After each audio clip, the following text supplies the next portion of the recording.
Kalau setoran itu diendapkan, Pak, pasti cenderung bocor. Nah, kita maunya itu harian.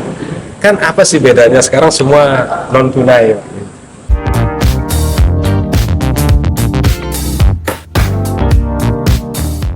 Pertama memang PAD ini menjadi sesuatu yang sangat penting. Kita ingin lihat progresnya, bahkan kalau bisa tidak per bulan, bahkan dari hari ke hari terus saya bantu lewat Sempat. Di HP kita kan sekarang untuk memonitor PAD ini kita cukup mengklik Sempat ya. Kita sudah melihat angka-angka ini kan. Sempat kamera Pak ya. Ya, ini sudah terlihat kan di HP kita capaian hari per hari. Saya hari ini lebih fokus kepada retribusi, karena memang retribusi ini kan langsung dia atas pemanfaatan aset yang kita miliki lalu menjadi pendapatan asli daerah. Memang yang menggembirakan di Lombok Timur kita sekarang ini adalah pendapatan asli daerah kita dari BLUD. Tapi kalau BLUD kan langsung dia untuk meningkatkan pelayanan di rumah sakit.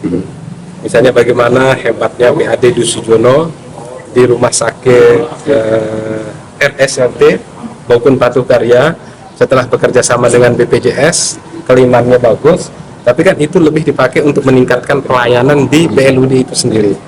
Di satu sisi, kita terus menekan supaya hutang jatuh tempo di 2023 ini tidak terlalu besar, supaya kita sudah bisa memprediksi APBD 2024 itu berapa kira-kira hutang jatuh tempo kita, sehingga kita lebih realistis merencanakannya dari sekarang. Kalau kita tidak punya perencanaan yang baik, karena APBD itu kuat BPS-nya sudah mulai kita bahas, misalnya di bulan Oktober, November itu kita sudah menetapkan APBD, biasanya bersama DPRD kan. Nah, kalau kita tidak punya hitungan kecenderungan hari per hari, kita akan sulit memprediksi. Contoh retribusi pasar. Memang pasar kita ini, kalau saya bandingkan PAD atau pendapatan retribusi 2022 di pasar kita ini di angka 10,1 miliar. Tadi saya tanya Pak Kadis Perdagangan, alhamdulillah dengan perbaikan sistem yang beberapa pasar besar itu sekarang setorannya harian, sudah bisa dia prediksi kita di angka 13 miliar, 13,7 miliar. Tadi saya dorong dia untuk bisa menjadi angka 14 miliar sebenarnya. Dari persentasi tetap dia kecil, karena kita sudah menaikkan target kita sampai 30 miliar gitu kan. Nah, artinya apa? Tetapi masih menggembirakan, karena yang kita pakai itu kan bukan persentasinya tapi rupiah murninya. Tetapi ini menjadi hal tentu kita juga belajar untuk mengevaluasi kembali target. Ya mungkin evaluasi target, kalau teman kita sudah kerja ibarat batu, kalau sudah kita peres ya tidak keluar airnya berarti sudah selesai dan sudah mentok. Lalu saya juga mengecek beberapa, misalnya soal parkir. Memang di parkir itu ada namanya parkir khusus. Nah, di parkir khusus ini saya arahkanlah supaya aset-aset Pemda yang selama ini digunakan untuk lahan parkir itu coba kita dorong. Karena kita butuh uang murni untuk mendanai pembangunan-pembangunan. Saya katakan 1 juta rupiah pun sangat bermanfaat. Tadi saya dorong PMPT PSP. Misalnya daripada kita dapatkan nanti di lewat tahun, saya bilang kan PMPTSP itu punya target 5,5 miliar. Sampai hari ini baru 1,3 miliar. Kira-kira di angka berapa? Nah, PMPTSP kan tidak banyak menghadapi orang, paling-paling menghadapan dengan 10 pengusaha nih. Kejar pengusaha itu. Ya tentu dengan pendekatan dulu, saya bilang. Daripada mencari yang besar tetapi kecil tetapi melibatkan banyak orang, kan rupiahnya sama saja ini. Itu yang kita prioritaskan, mencari supaya dia bisa membayar sebelum 31 Desember. Untuk target dari parkir sendiri ada berapa target dari Pemda? Ya memang cukup banyak ya, target parkir ini kan sampai 10 miliar, sekarang baru tercapai di angka 1,3 miliar.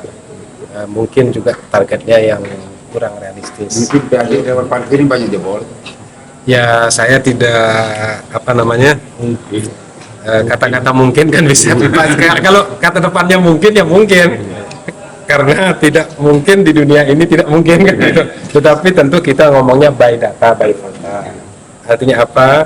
Yang kita dorong itu adalah bagaimana kinerja ekstensifikasi dari petugas parkir kita, dan juga benar yang dikatakan Nik Kamil, menekan kebocoran itu.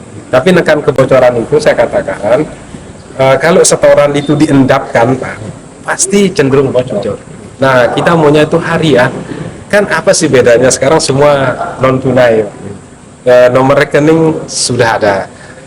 Bapak dapat sekarang hari ini misalnya 200 juta, setor aja langsung ke rekening, itu kan gampang. Retribusi pasar misalnya Pak Sekda. Ya, Hampir di semua pasar, di kawasan pasar tradisional Lombok Timur, teropini di masyarakat bahwa kepala pasar itu kaya. ya, memang itu yang sedang menjadi atensi kita, Pak. Bahkan kan itu sedang menjadi atensi kita. Kita tidak bisa menekan niat.